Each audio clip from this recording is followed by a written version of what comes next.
Welcome, guys. Today I'm gonna do another reaction on why Russia is invading Ukraine. I'm sorry, I'm doing a lot of reactions on the subject, but I'm very interested by it, and it's been in the news. I mean, that's the only thing that's been talked about over the past few days. And while I know a good amount of the reasons why Putin is doing what he's doing, it will be interesting to see, what the what other point of views are out there. So this is going to be very interesting. Tell me, guys, what you think at the end. What do you guys think about the conflict? Leave a like. It's made possible by Curiosity Stream and Nebula. Watch another brand new full-length companion of par by signing up for the Curiosity. There has been almost constant news and coverage in the West about Russia's imminent plans to invade Ukraine. Started large-scale military drills this morning. And this is a very dangerous moment. Stoking fears of an invasion. More than 2,000 troops, according to American intelligence, sent within the 24 hours. American citizens should leave now. On the morning of February the 24th, One of the biggest reasons why nobody took this seriously, or at least I didn't, rather, was because in many ways the West has lost a lot of credibility when it comes to intelligence, when it comes to telling the public about an imminent crisis, because they've lied so many times over the years. I mean, look at Iraq, WMDs, what the fuck? And they've lied over and over and over again that nobody trusts them anymore. Nobody. So when, things happen, these fears proved to be well-founded. Russia's president, Vladimir Putin, effectively declared war on Ukraine and authorized the Russian military to invade the country. Explosions were quickly reported afterwards across the country, and immediately prior to this declaration, the Russian army had amassed around 200,000 soldiers, along with their tanks, artillery, equipment, and field hospitals across their border, and many others inside of Belarus along their border with Ukraine. For comparison, this is nearly the same size as the entire Ukrainian military, at about the same number of troops sent by the United States when invading Iraq in 2003. This is certainly large enough to be an effective invasion force. Even further, the Russian government has recognized the independence of the two breakaway states inside of Ukraine, Donetsk and Luhansk, and my prediction of what was going to happen during this whole conflict initially was Putin was gonna annex those provinces. He was gonna justify it by saying that the people wanted to join Russia. They were tired of the internal civil war, a lot of posturing, a lot of diplomatic talk, and he would have annexed it. That was as far as it could go. That was my opinion. That he entered into Ukraine. It just doesn't make sense. From a, I don't know. It's just... and ordered Russian troops inside of both. When factoring in the Russian military presence already stationed in Crimea, you can quickly begin seeing that the Russians have Ukraine almost entirely surrounded. And now that war has broken out, it has the potential to unleash the most serious conflict seen in Europe since the Second World War. And the biggest question... for me this was extremely shocking because... I'm sorry I'm pausing, but I want to get my thoughts out. This was the first time I ever saw a modern city getting bombed.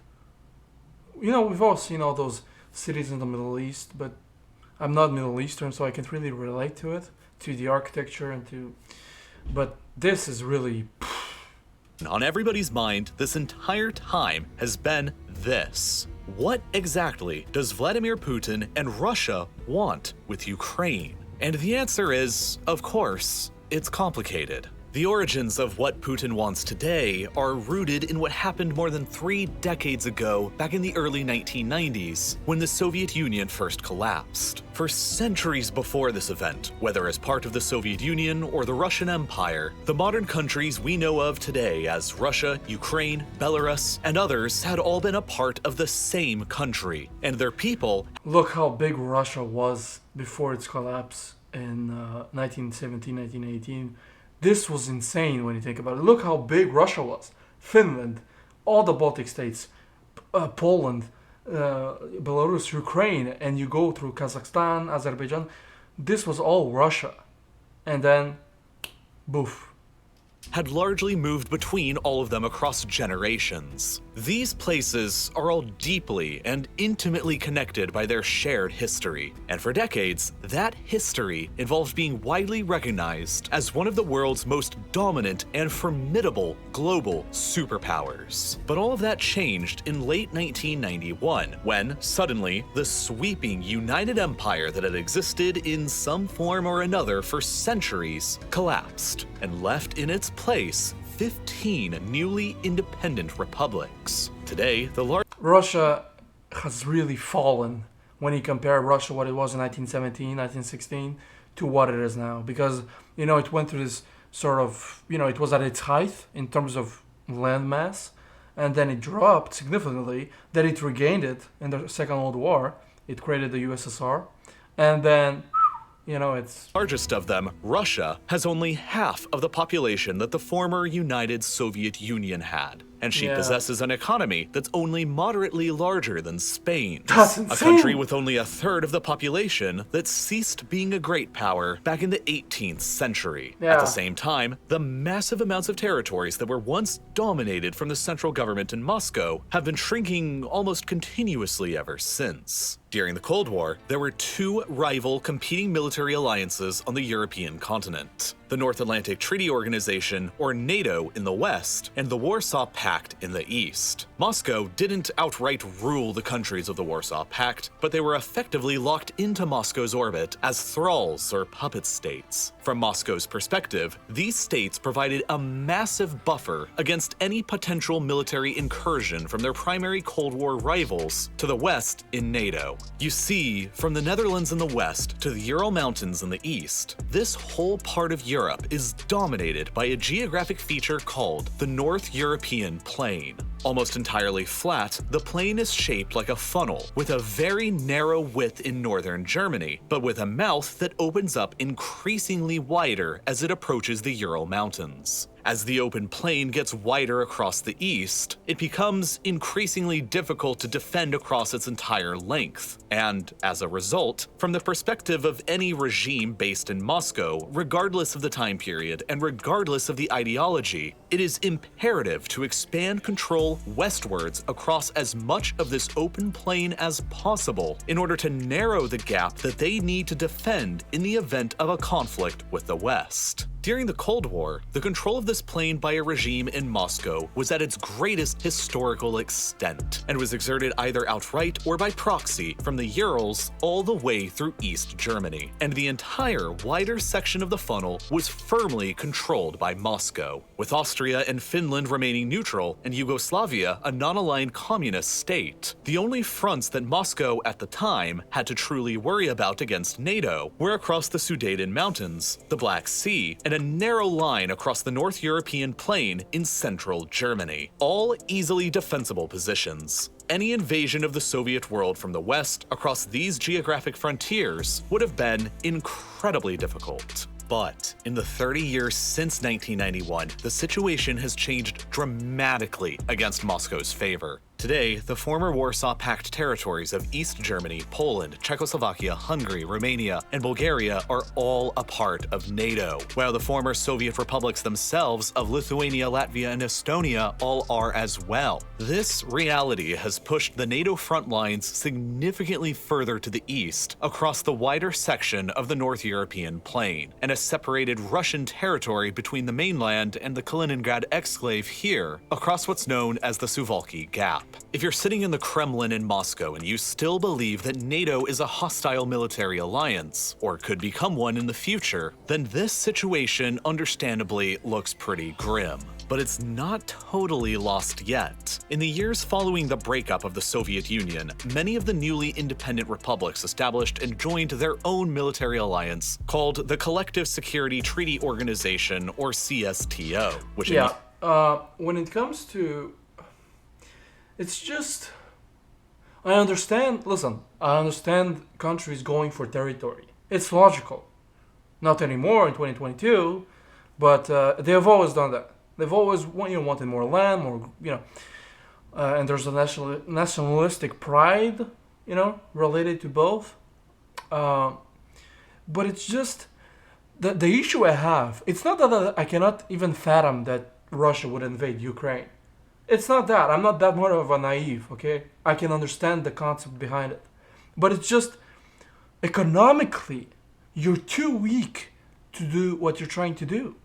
And yes, nuclear power, if you have nukes, as Russia does, they have the most, it will give you a way bigger advantage than if you didn't have nukes. If Russia didn't have nukes now, they would have been declared war by everybody around them.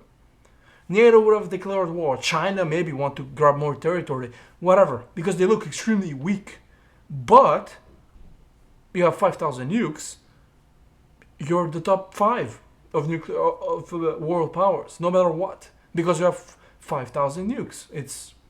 Europe consists of Russia, Belarus, and Armenia, but not Ukraine, which has remained a sort of neutral zone between NATO in the west and the CSTO in the east. And now, within this lens, you can easily see why Ukraine is currently and always will be a geographic core interest to Moscow. If Ukraine is within Moscow's orbit, then it pushes the CSTO's and Moscow's defensive lines to the Carpathian Mountains in the southwest, and it narrows their exposure across the North European plain to only the eastern border of Poland. And while the Baltic states do lie across the plain as well, CSTO forces could easily encircle them by rapidly advancing across the narrow Suwalki Gap between Kaliningrad and Belarus, and cut them off from the rest of NATO, meaning that they aren't as grave of a geographical threat. Conversely, however, if Ukraine became a NATO member state, it would surge the NATO front lines far beyond the Carpathian Mountains and far across the wider section of the North European plain, and place the new defensible front line across nearly...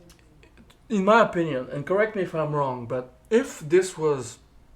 And it is, listen, from the way we look, the map is beautiful by the way, but the way it looks right now, if you're in Moscow, and this is what you're looking at, you'll be extremely scared. Because, look, if NATO, if Ukraine joins NATO, the US will be able to place military on the border, and they will be so close to Moscow. I understand the fear. Okay, I'm not a moron. But if you want to resolve this whole thing like that, make it so that Ukraine could never, unless her territory was invaded, could never, ever join NATO. Point blank. And make it so that it's not just, no, make it codified, make it a law. Because if you're just speaking, the next president could be like, well, it was my predecessor. I don't acknowledge what he said, so we're going to reverse it.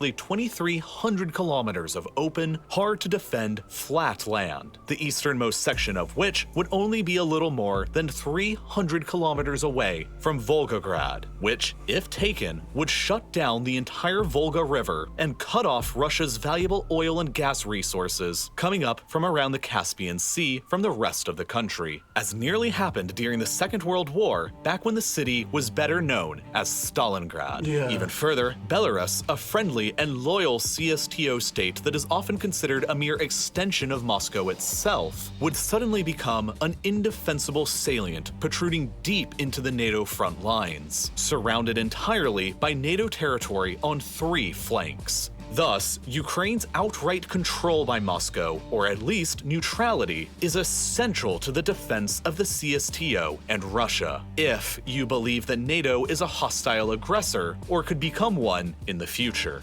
But all of this is really only the beginning of what Russia and Putin want from Ukraine. The biggest thing they want of all is energy. While their overall economy is little larger than Spain's, Russia remains a global superpower through the lens of energy resources, and it's specifically oil and gas that is the most critical component to understand about Russia's worldwide ambitions. Across multiple vast oil fields, Russia is the world's second largest producer of oil, ahead of even Saudi Arabia, while at the same time, Russia also possesses the world's largest proven reserves of natural gas, largely across Siberia, which has enabled Russia to become the world's leading exporter of natural gas. The revenues gained from the sale of all these oil and gas exports are the literal foundation for the modern Russian state and Russian power, because they provide as much as 50% of the entire Russian government's budget and represent about 30% of Russia's entire GDP. Russia has used the vast money earned from selling oil and gas abroad to fund their military, pay off debts, save cash, and finance its own restoration as a global great power. Russia is therefore effectively a petrostate, just like Saudi Arabia or Iran,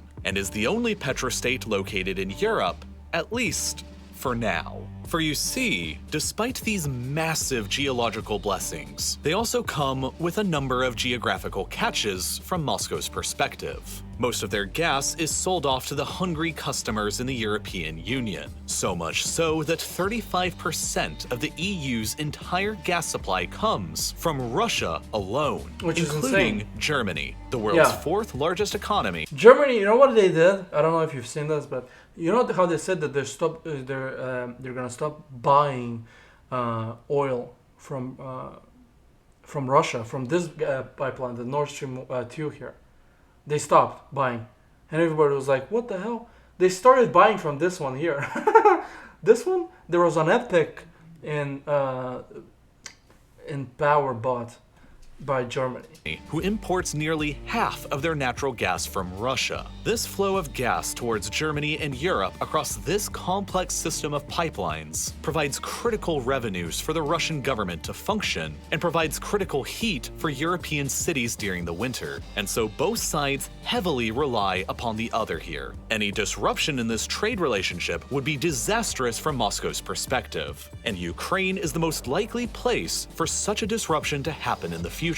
Back during the Soviet times, when Russia and Ukraine were both one country, pipelines were built across Ukraine almost like a bridge that transported gas directly from the Siberian sources to the customers in Europe. But then, all of a sudden, after the USSR's collapse, Ukraine was an independent country who was demanding tariffs to the tune of billions of dollars a year from Russia in order to continue using their country as a gas bridge to Europe. And Russia had no other choice but to agree, because the pipeline infrastructure anywhere else didn't yet exist. As late as 2005, 80% of Russia's gas exports heading to Europe were still flowing across pipelines through Ukraine. But in the decades since, Russia has sought to solve this over-reliance on Ukraine by building multiple new pipelines that avoid Ukraine entirely, like Yamal Europe across loyal Belarus, Nord Stream 1 and 2 beneath the Baltic that go directly from Russia to Germany, Moscow's largest single customer, along with South Stream, Blue Stream, and Turk Stream beneath the Black Sea. By 2024, Russia has plans to completely cease all of their gas exports through Ukraine entirely, and the government will save billions of dollars in tariffs as a result. But that is hardly what has been so threatening about Ukraine recently. Significantly more menacing to the perspective of Moscow was the discovery, for the first time in early 2012, that Ukraine's exclusive economic zone within the Black Sea may contain more than 2 trillion cubic meters worth of natural It's always about energy, is it? Oil, money. I didn't know this. I didn't know this information.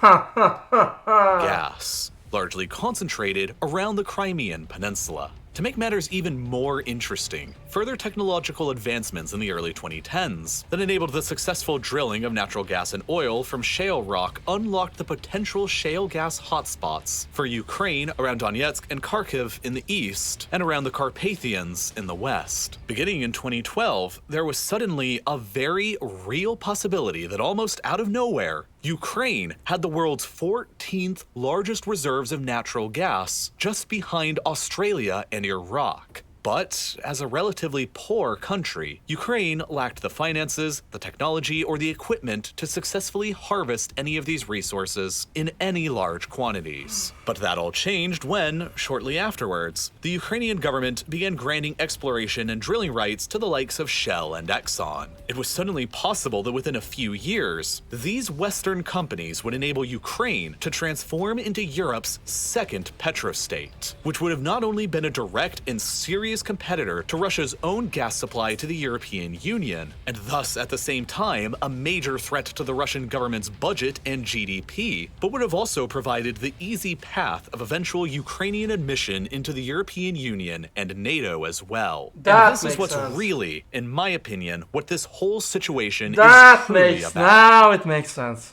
Thank you. Now it does make sense. Okay. Yeah. Now it makes sense. You know, I was like for the past few days, I was like, why? Like, I get it, you want territory, but territory in the modern world is pretty useless. You know? It's not. It's not. Yeah, I get it. Out. In 2012, at the time when these discoveries were initially Okay. made, the man in charge of Ukraine was Viktor Yanukovych, a pro-Russian politician who was keeping Ukraine more politically aligned with the interests of Moscow. So long as he was president, these discoveries were not directly threatening to Russia. But when suddenly in February 2014, his government was toppled in a pro-EU and pro-Western revolution in Kiev, Comme par hasard, man. Okay, so there was a revolution just a few years after the oil is discovered. Not shady at all. I mean, okay. Moscow was very quick to take the opportunity to invade some of Ukraine, Yeah. seize the Crimean Peninsula, and annex it in the name of historical claims and protecting ethnic Russians. But by seizing Crimea, the Russians also took direct control of 2/3 of Ukraine's coast. It's always more than just what it seems. Jesus Christ, man. I didn't know this. I didn't know this information. I didn't know there was oil. There was new discovered oil in Crimea.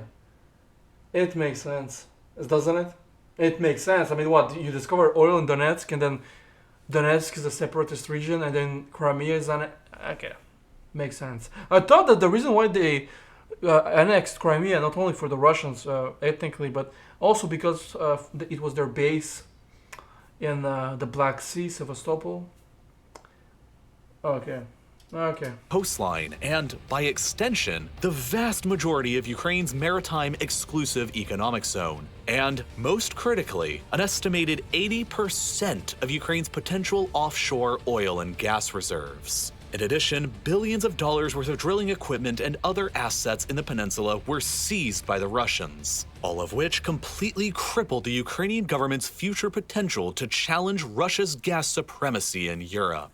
To make matters even worse from Ukraine's perspective, the areas of Ukraine that are the most rich in shale gas are located very near to the most major conflict zones encouraged and funded from Moscow, with the Donetsk and Luhansk rebellions here and the Transnistria breakaway republic in Moldova over here, which, in my view, is not a coincidence. As a result, Shell and Exxon both backed out from all of their contracts with the Ukrainian government shortly afterwards, leaving Ukraine with no capability to extract the remaining resources themselves, and no capability to challenge Russia's occupation of Crimea. From the perspective of Putin and his regime, these were all mandatory actions to take in order to curb a Western-oriented Ukraine from ever selling major supplies of gas to Europe that would threaten his own regime's primary source of wealth and power. Now I understand. Yeah, now it makes sense. Because if you're a petrostate, you cannot have competitors in your vicinity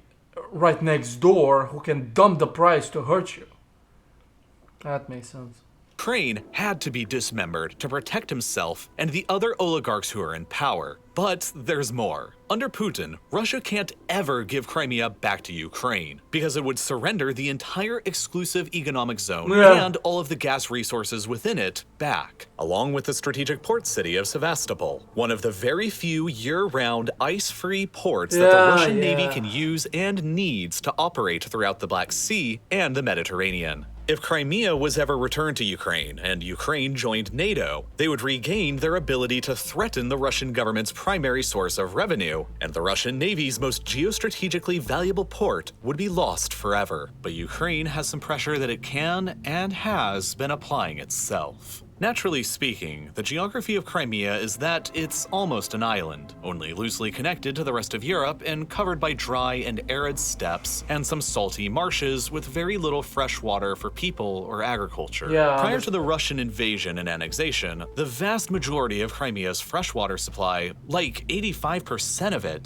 came down into the peninsula from a canal built during the Soviet era that diverted water from the Dnieper River. But after the Russians took it over in 2014, the Ukrainians weren't exactly in the mood to continue sending down the water, and they filled up the canal within their remaining borders to the north with cement and blocked the flow of all this water down into the now Russian-occupied Crimea. As a result, Crimea has ever since been essentially dying a death from 1,000 cuts, as it steadily recedes back into the dry and arid steppe of history, while modern climate change is only making everything even worse, as 2020 was the driest year ever on record in Crimea since record-keeping began 150 years ago. As a result, the Russian government is struggling to maintain its hold. The capital city Simferopol's reservoir is today less than 7% full, and the city has been having to ration water supplies, even after the Russians built a nearly $4 billion bridge across the Kerch Strait here to connect the peninsula over to the Russian mainland. Shipping in water is difficult, and life for the more than 2 million people on the peninsula is getting harder after the annexation, not better. The Russian government. So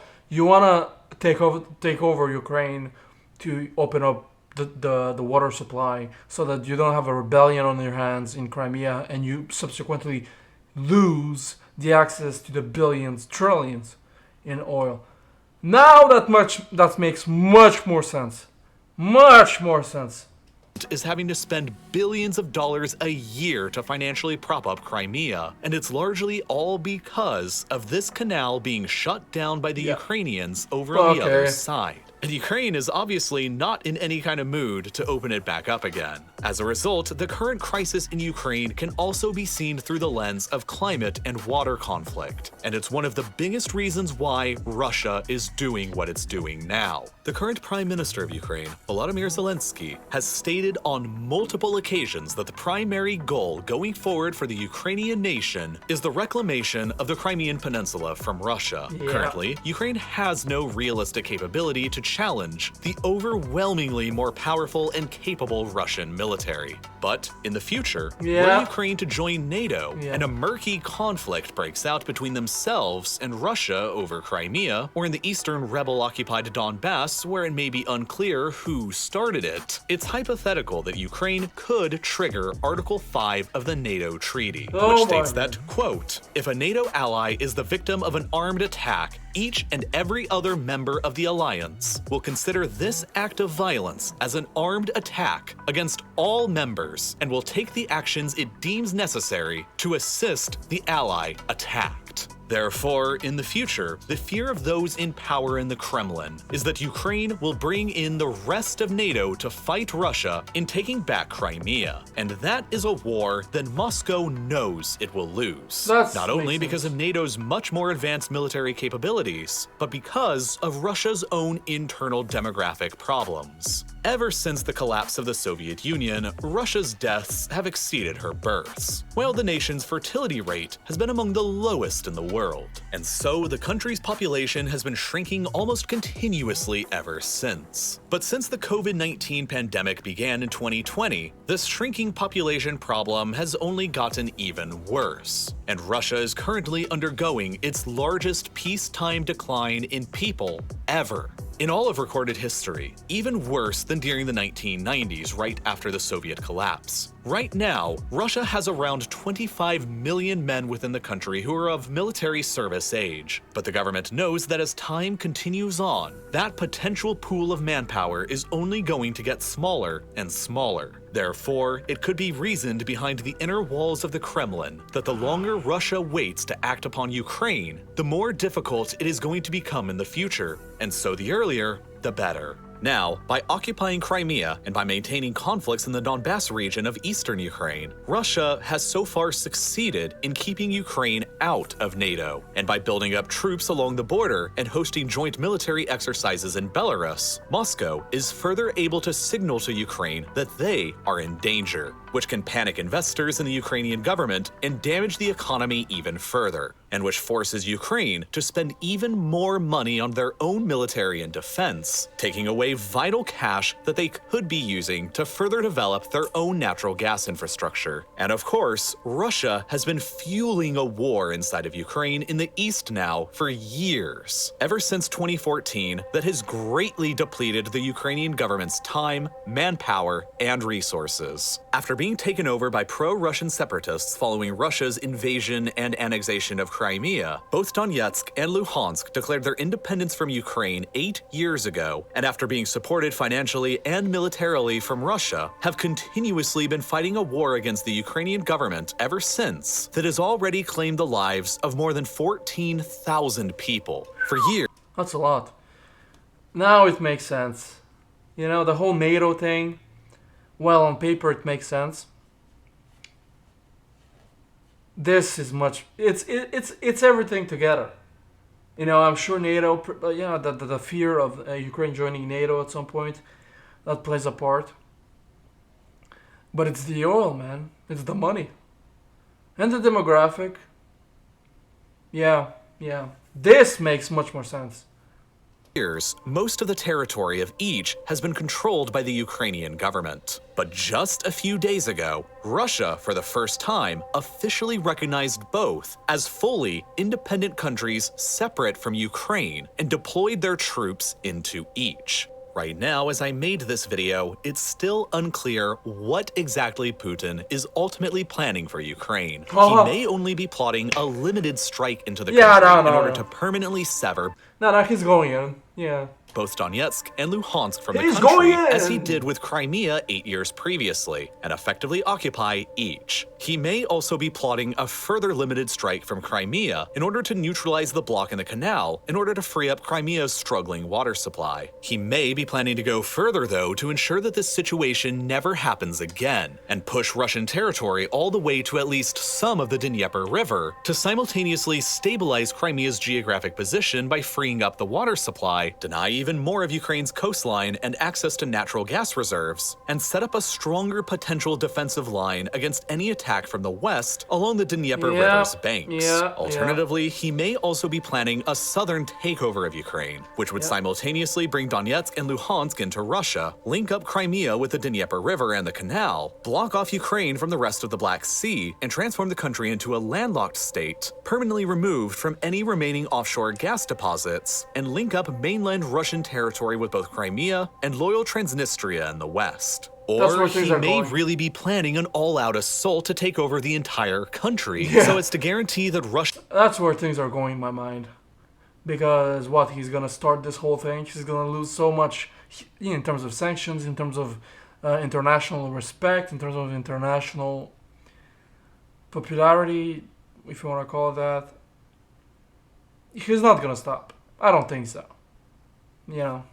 Russia and the CSTO's defensive lines against NATO are pushed further back towards the more narrow opening of the North European plain between the Carpathian Mountains and the Baltic Sea across the border of Poland, and in so doing, guaranteeing that Ukraine will never be used against them and that Belarus will never become an indefensible salient. From there, Russian provocations into Moldova are almost a certainty next. Another former Soviet state who isn't a member of NATO and conveniently already has a pro-Russian breakaway state that Russia will eventually get around to recognizing as well. Transnistria. It's all a part of Putin's repeatedly stated goal of bringing back the old Soviet and Russian empire for the 21st century. Now that Putin We're living in history, guys. This history. I don't know where things are going, but it's gonna be at the same height as COVID, even bigger maybe. Has chosen to invade. It's not entirely clear what's happening as the facts on the ground are rapidly developing. But what is clear are Putin's demands. He has demanded that the West agree to 3 main terms. 1. That Ukraine never be allowed to join the NATO alliance. 2. That NATO and the United States withdraw all of their armed forces from Eastern Europe back to the pre-1997 Yeah, it's boundaries over, of it's NATO, over. ending in Germany, effectively abandoning Poland, the Baltic states, and much of the rest He's basically what he's doing is he's giving a demands like the Austro-Hungarians gave demands to the Serbians in the First World War. The same kind of demands that they know they could never agree to, because, you know. of Eastern Europe. And that 3. NATO and America agree to freeze the NATO alliance as is and rule out any future expansion of new members. And that the alliance If he didn't put the second one in, maybe this could have been accepted. But he put the second one in because he knows that this could never happen. Because it will humiliate the West beyond recognition. The US would never agree to it. The UK, Germany, they will be like, you're gonna dictate terms to us? Nobody will accept that. You know? alliance will not hold any military drills in Ukraine, Eastern Europe, or in the Caucasus without prior Russian consent. The West and NATO, of course, will never accept any of these terms, and Putin must know this. But through the lenses of geographic security, the economics of oil and gas, the changing climate, the shortage of water in Crimea, and Russia's own sensitive internal demographic crisis, it's clear to see what Russia's primary concerns are with Ukraine, and only time will tell how Russia and Vladimir Putin act upon those concerns. But by analyzing how Putin has acted before during times of crisis, we can likely figure out how he'll act again in the future. The recognition of both Donetsk and Luhansk as independent countries and the deployment of Russian troops into both, before launching the full-scale invasion across the entire country next, mirrors a striking, uncanny resemblance to exactly what Putin and the Russian government did against Georgia 14 years previously, back in 2008. Back then, the Russian army invaded the country of Georgia in what would ultimately become the first European war of the 21st century. Two pro-Russian breakaway provinces inside of Georgia, Abkhazia and South Ossetia, were each recognized by Russia as fully separate and independent countries, and then, by using the pretext of Georgian occupation of both, Russia deployed troops into both and, from there, initiated a full-scale land, sea, and air invasion across the rest of Georgia. Across the 12 days of intense fighting that followed, the Russians occupied both Abkhazia and South Ossetia within Georgia, solidified their de facto independence, and effectively dismembered the country, displacing nearly 200,000 people and causing Georgia to sever all diplomatic relations with Russia. However, it was, in the end, a decisive victory for Russia and for Vladimir Putin, as it kept Georgia from joining NATO, and at a time when NATO and the West were more distracted by the quagmires of Iraq and Afghanistan, there was little international attention, let alone condemnation. It would only be less than 6 years later when Putin would deploy the exact same kinds of tactics that he used against Georgia, against Ukraine, in Crimea, and the Donbass. Yeah, And nobody now- really talked about what happened in Georgia, though, is it? Now in 2022, it once again appears that history is repeating itself in Donetsk, Luhansk, and Ukraine. No, Without a it's- doubt, the Russian invasion of Georgia is absolutely critical to understanding how Putin's modern military strategy of dismemberment works, and in understanding what he might ultimately plan to do with Ukraine. Yeah. But unfortunately, if I made a video about it on YouTube, it's a guarantee that it would get demonetized and age restricted, and as a result, there's simply no way that you would ever see it. So instead, I created yet another full-length companion video to this one in my ongoing Modern Conflict series that's about the exact same length as this video was, that covers the entire course of the Russian invasion of Georgia from beginning to end, and uploaded it. Dude, this is the end of the video. YouTube has become pussy, man. What the hell? They've become pussies. What? You cannot monetize a historical video? Go suck a dick, bitch. Anyways, overall, this is an incredible video. I'm so glad I reacted to this. This makes sense. You know, I was missing a key of the puzzle. I could not, understand. Yes, okay, you get Luhansk, you get Donetsk. But for what? They're just useless territories. Now it makes sense.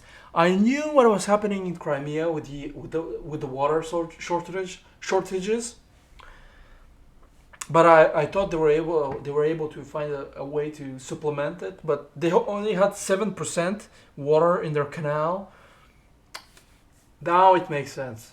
Like now it makes real sense because NATO, fear, greed, Crimea and the oil fields, and your declining population. That makes sense. Now it makes sense. Thank you for listening, guys. Tell me, guys, what you thought. Did you learn as much as I did? This was incredible. Incredible. I mean, this was out of this world. Truly, an incredible documentary. Tell me, guys, what you think in the comments. Did you agree? Did you disagree? Why not? And I'll see you guys next time. See you.